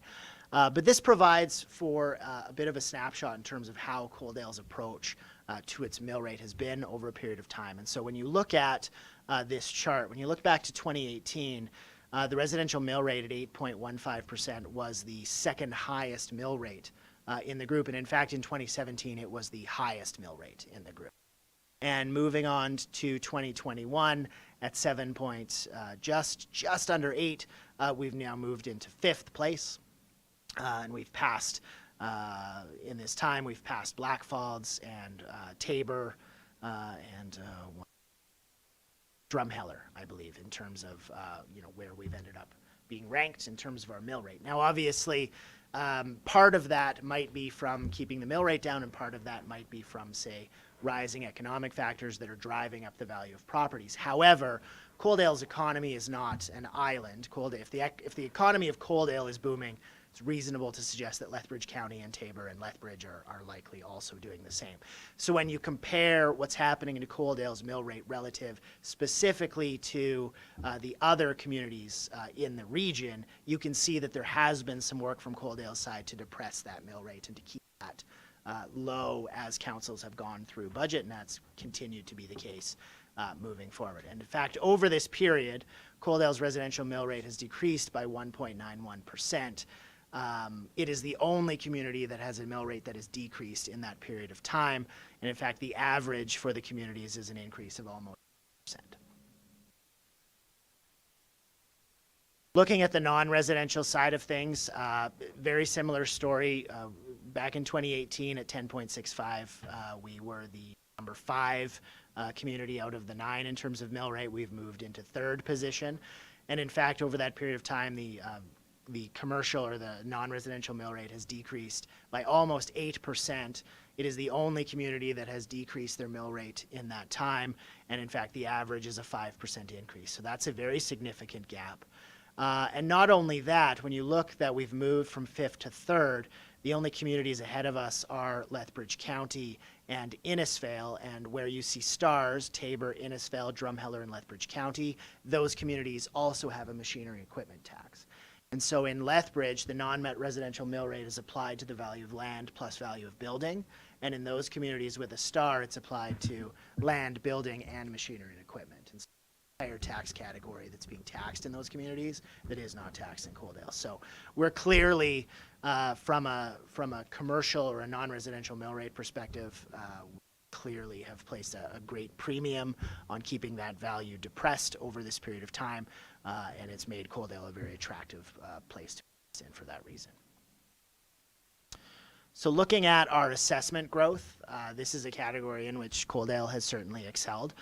So we use the province's published assessment figures, and I don't understand why they work the way they do, but they call this the 2022 figures. And so this is the 2016 through 2022 period. And over that period, our total assessment growth has been $282.5 million, which in terms of overall growth is second. Obviously, Lethbridge at 1.7 billion is substantially higher, but it's a much larger community. But when we break that down on a per capita basis, we've had $31,000 per capita of assessment growth over this period, which is the number 2 community in that period is Lethbridge County, and they would need to increase that number by 50% to get from 2 to 1. So the gap between us and the number 2 community in terms of the value of assessment growth over this period is substantial. So Coaldale's seen, we know Coaldale's seen tremendous investment. Part of this is from property value appreciation, but again, property value appreciation in Coaldale is likely to be reflected. So it's fairly safe to look at these numbers and say, yeah, Coaldale's definitely attracted a lot of investment. Population growth figures shown here. So we show a 5.2% population growth from the 2016 through 2020 period. It's not the highest value. Blackfalds at 14.2 is outpacing everyone by this metric without question. And we have identified that there's some opportunity potentially to see that number increase a little bit, given some areas within the new home residential market that aren't being serviced right now with once Westgate had sold out. So providing more opportunities for homes to be built in the community should provide some upward pressure to population growth. But even within this period, I think it's important to recognize that you don't necessarily want massive population growth. Good population growth is a sign of a healthy community. It means people want to choose our community to live in, and that's a good thing. We definitely, I think we can all agree, we don't want to be a community that's shrinking. And in fact, 4 of the communities, Innisfail, Edson, Drumheller, and Ponoka, are experiencing mild to moderate population declines, and we're definitely not in that case. Lastly, we look at this executive compensation tab. So we take a look at this is the salary plus the total cash value of all benefits paid to the various positions in these published financial statements, and provide a ranking. Ranking is simply to say 1 is low and 9 is high. And across all 3 categories, CAO, mayor, and councillor, we are the lowest paying of these communities. And if we take a look at the values, this can be skewed a little bit. Obviously, Lethbridge is going to be the highest, and Lethbridge County is also relatively high relative to the peers. So when we looked at the figures to the right, we removed, these numbers or values are with Lethbridge and Lethbridge County removed. And so with those 2 communities removed, we find that we are between 11 and 18% lower than the average for these categories across these various municipalities of a similar size.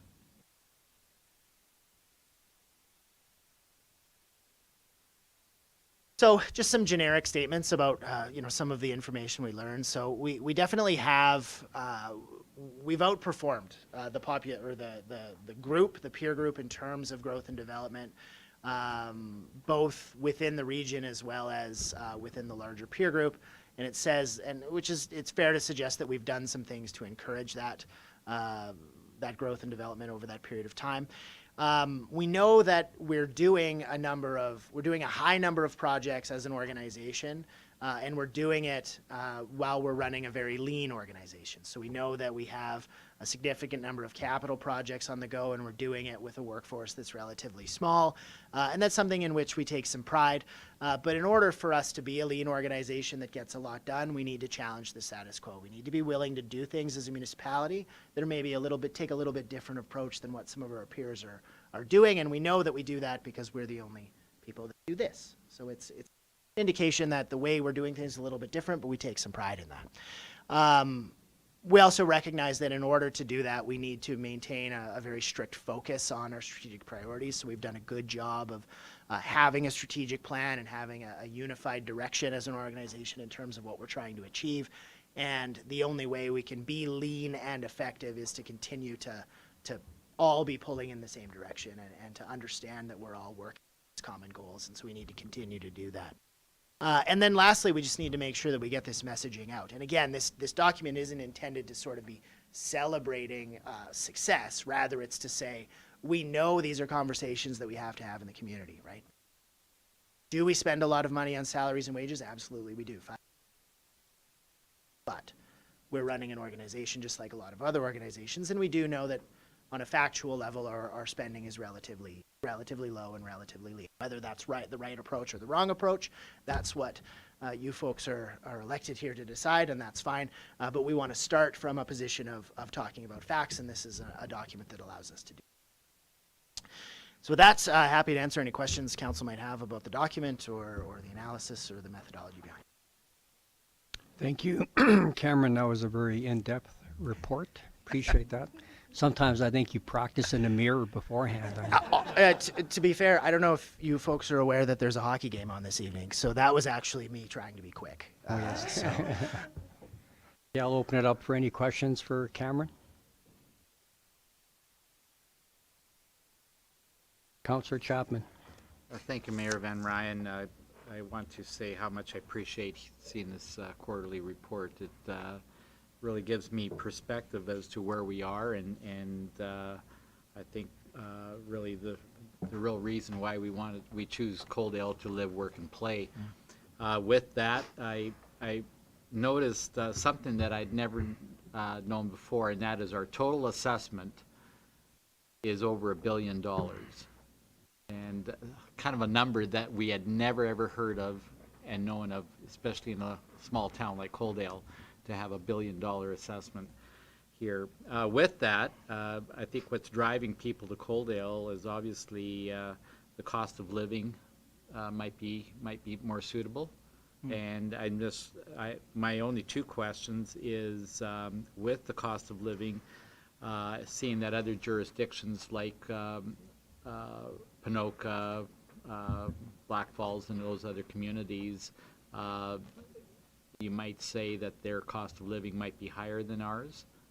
And how would that affect our marketing in terms of moving the town forward in terms of marketing? And I'll just throw another item that might be helpful in our marketing is that we don't have an M&E tax here as like a separate item. So are those items, those things that we can use to put forward to the people around us, what an asset Coaldale is?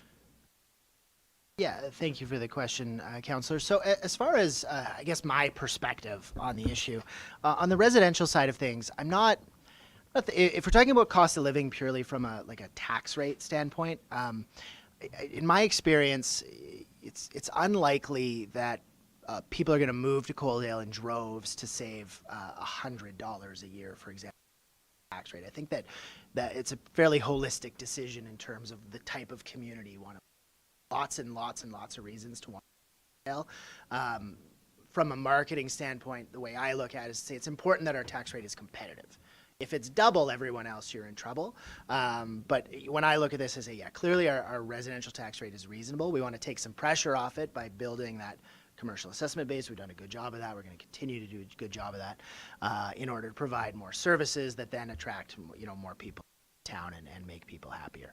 On the commercial side of things, it's definitely part of the equation when I talk to businesses about investing in Coaldale. And I think in particular the fact that we don't have an M&E tax compared to, say, a competitor like Tabor, even though we provide a 20% discount relative to Tabor's land and building tax rate is important.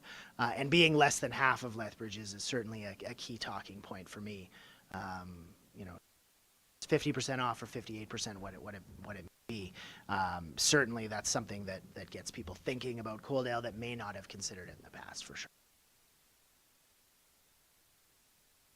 You may have touched on this with your comment to Councillor Chapman already, but my question is, since 2018 and 2021, our mill rate has decreased 7.98%? No. Oh, yes. So On going from non-residential. Yeah, it's gone from 10.65 to 9.86 in this period. Yeah. Did you lose me there then? Because I thought you said it went down. On your slide, comparative non-residential mill rate 4-year period, change over that period, the top column for Coaldale, 7.98%. It's our slide number 13. Yeah.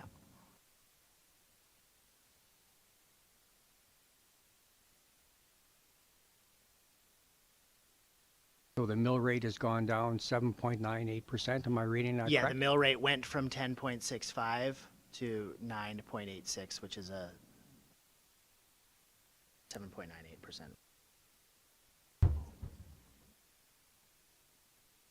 So that's correct then? Yes. Okay. Kalen, you had a comment? Just one quick comment on that. In and around the same time, we've also experienced a fairly significant increase in the average value, the assessment value of the non-residential. So it's not simply that non-residential properties received an 8% reduction over the period. We've also had a fairly significant growth in the total assessed value of their property just as a result of some of the spin-offs of growth in the industrial park and the Highway 3 corridor. And so to limit the extent of tax increase, the mill rate was dropped by 8% to limit how much extra they paid compared. I do believe in COVID there were some net zeros, just given the circumstances at the time, but did I capture everything accurately? Just check with our CFO here. Yeah, when we're looking You got to talk into the microphone, please.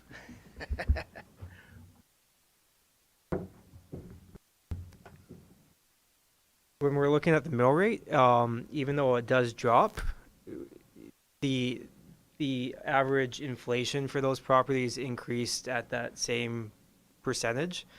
So over the past couple of years, when previous town council set a 0% tax increase, that doesn't mean that your mill rate stays the same. Your mill rate has to go up and down based on the average assessment increasing based on inflation. So as the inflation goes up, the mill rate goes down to get that net 0%. So it shouldn't be treated as a tax reduction for commercial. Right.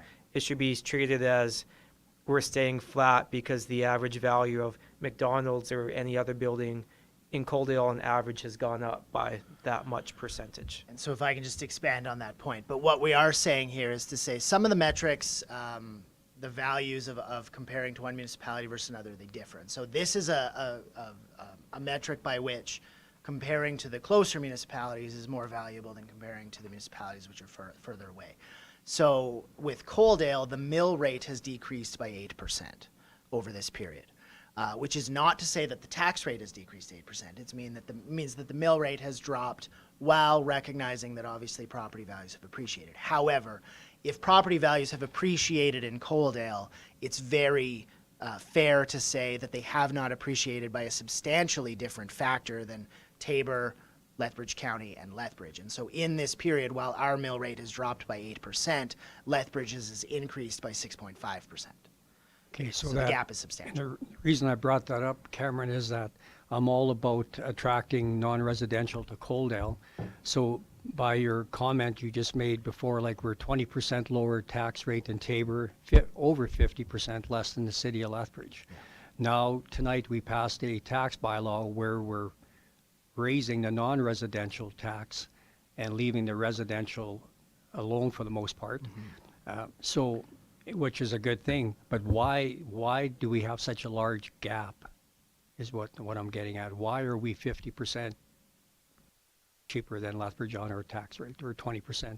I can understand Tabor 20% less, but 50%, that's a big number. Now we got to try and play catch up, or? It's a fair question, and that's a question that council is going to want to take a look at every year as they look at that. I would suggest that from an investment attraction standpoint, there's not really a tremendous amount of value in anything past 50. If you're comparing to Lethbridge, anything beyond 50% is not going. No one's going to make a decision that say, well, it's a 50% discount relative to a 52% discount, right? 50% is certainly a very magical number from a marketing and that type of perspective. And in fact, with the new mill rate that's been selected, as I understand where Lethbridge is landing, we're going to be right at that, approximately right at that 50% number next year. Okay, so again, to a comment you just made, if you're attracting business to Coaldale and our rate is 50% less, you think they're going to change your mind because we're only 40% less? I That's don't. not a fair question, but just a comment. Yeah, no, it's a fair question. Perhaps not a fair question for me, but a reasonable question for us as an organization to be discussing. Right? What is tax rates? Part of the value of understanding tax rates is about understanding relative tax rates. Right? If we're where are we relative to the people against which we are competing for investment dollars? And it should probably be factored into the question of understanding where our mill rates need to be. Now, that being said, making a sudden adjustment to say no, 25% of Lethbridge is a discount, well, there's some existing business owners that would probably be shocked to hear that, but this is part of the discussion that we need to have every year in terms of where mills need to land, for sure. Okay, thank you. So I'll open it up to the floor. Any questions, comments? Councillor Reese. Thank you, Mayor Van Ryn. And through to the rest of council, I'd like to make a motion that council direct administration to hire an outside consulting firm to review the town of Coaldale's executive compensation and come back with viable recommendations for the town's within the town's 2022 operational budget.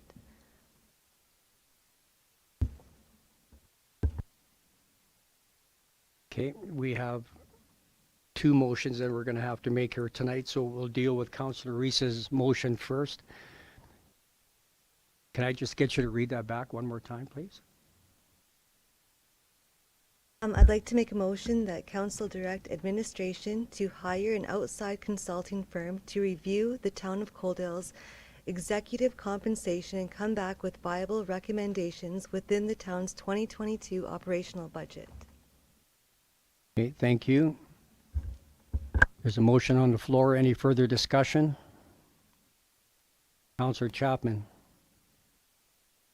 And my question would be, the recommendations being for what type of purpose would it be?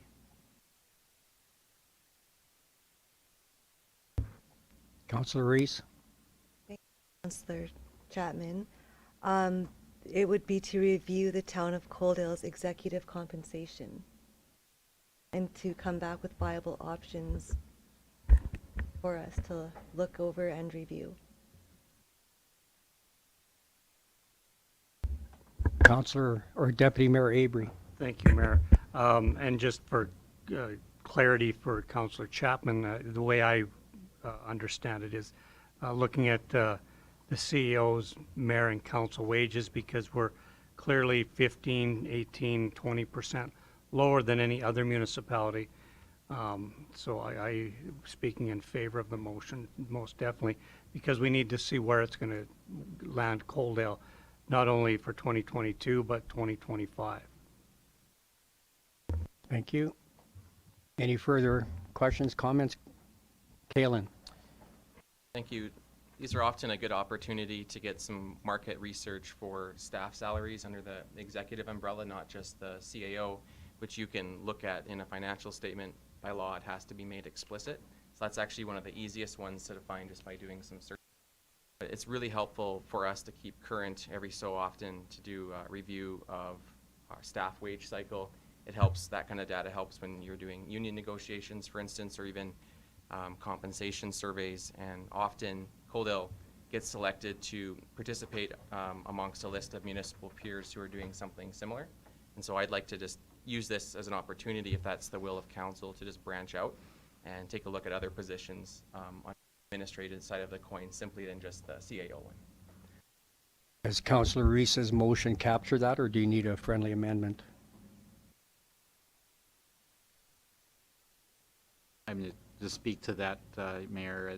I might just say, speaking in favor of the definition of executive being all-encompassing for administration, staff, and council, that might be an appropriate way to review this, rather than isolating one group over the others, so that we have a real well-rounded, robust information in terms of what that means to council. Okay, thank you, Councillor Chapman. So that motion would capture that then? That's right. It would be non-union staff, simply Right. because we just went through the exercise on the union. Yes. Okay, any further questions, comments? I'll call the question on Councillor Reese's motion. All those in favor? Carried unanimously. And then one final motion now we need that council receive the 2021 Comparative Financial Analyst Report for information. Councillor Saylor, any further discussion? All those in favor? Carried unanimously. Thank you, Cameron. What time does the hockey game start?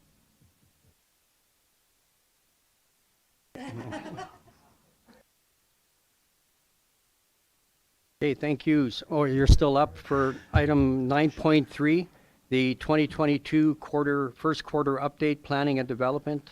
Cameron, go ahead. Sure, thank you. So the intention of the Q2, the broader department report, was to sort of consolidate the comparative analysis into that. So just provide just some additional information on top of it. We discussed providing the development statistics on a quarterly basis, and so that's what we're doing here. We had a bit of a blip in our spreadsheet where it wasn't auto-populating the individual permit number values, but the aggregates are correct, which is reasonable. So 32 permits in the first quarter. January and February are historically very slow times in the permit space, and no exception this year with 18 permits coming in through March. And again, we discussed, from the comparative side of things, some of the permit value numbers are not necessarily super accurate because they're just a self-reporting mechanism that put on the forms. And in this case, we did have a commercial permit for the new KFC building in which no information was entered into the application. So going forward, we can update that, but that value obviously is fairly significant.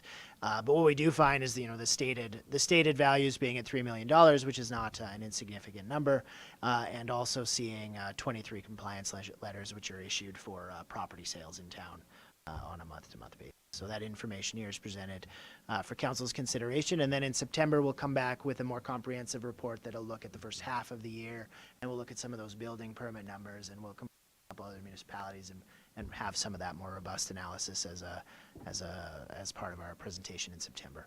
So to refresh my memory, so we're going to get that full document quarterly? The full document with the comparative stuff is twice a year, so that'll Okay. be September and March, and then we'll just do a smaller one as part of the other information that we present Thank you. on the other 2 quarters. Any questions for Cameron?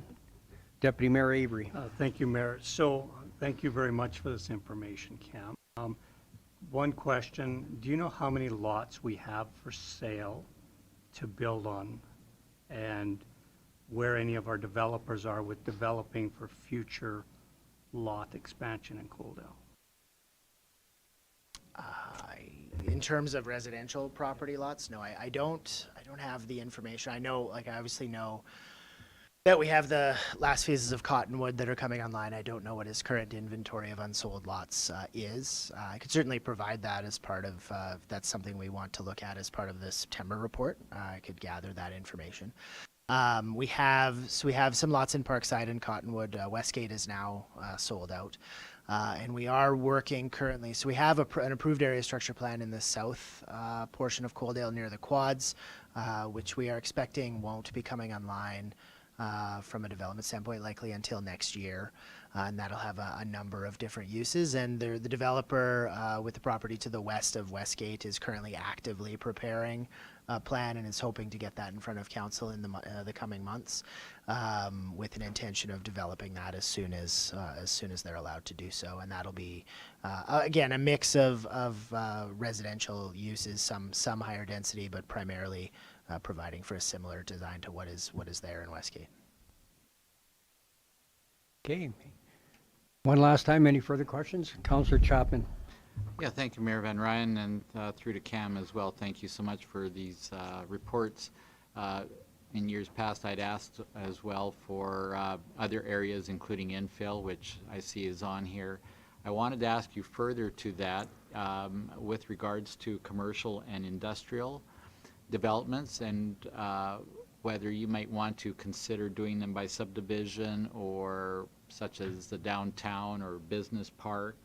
It's sort of a bit of a breakdown, so we can see for ourselves some of those areas that are developing here in Coaldale. So I see here that you just have the industrial, just a one line on industrial, but for residential, I like the breakdowns. Sure. So if you might want to add commercial, industrial breakdowns as well.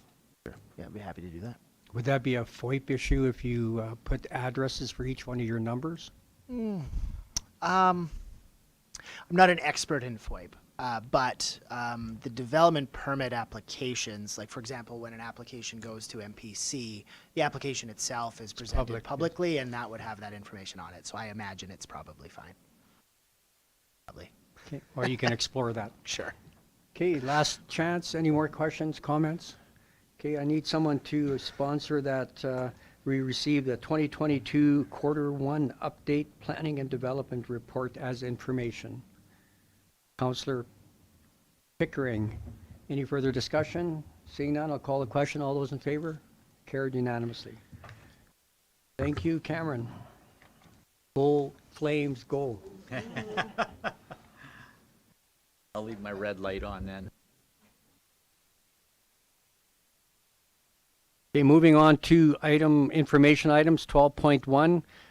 Municipal Affairs sent a letter regarding the municipal inspection and the municipal accountability program. That second component is still going on. And any questions, comments regarding that letter?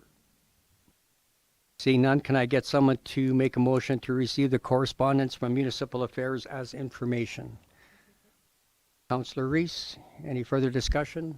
Seeing none, all those in favor? Carried unanimously. Thank you. And then we have the minutes from the Emergency Advisory Committee from January 27, 2022. Any questions, comments? Seeing none, could I get someone to make a motion that council receive the Emergency Advisory Committee minutes from January 27, 2022 as information? Councillor Beekman, any further discussion? Seeing none, I'll call the question. All those in favor? Carried unanimously. Thank you. And then we also have under 12.3 the Barons Eureka Warner FCSS board meeting minutes from April 6, 2022. Any? Councillor Chapman makes a motion to accept the board minutes. Any further discussion? Seeing none, call the question. All those in favor? Carried unanimously. Thank you. And that brings us to the conclusion of the open portion. So I will be requiring a motion that council move to go into closed session at 7:01 p.m. in accordance with Section 197-2 of the Municipal Government Act to discuss matters exempt from disclosure for item 13.1, subject to FOIP Section 16, third-party business interests, and Section 17, third-party personal privacy. Item 13.2, subject to FOIP Sections 20, law enforcement, and Section 21, intergovernment relations. And item 13.3, subject to FOIP Section 16, third-party business interests. Could I get someone to sponsor that motion, please? Councillor Reese, any further discussion? Call the question. All those in favor? Carried unanimously. Thank you. We'll take a 10-minute break.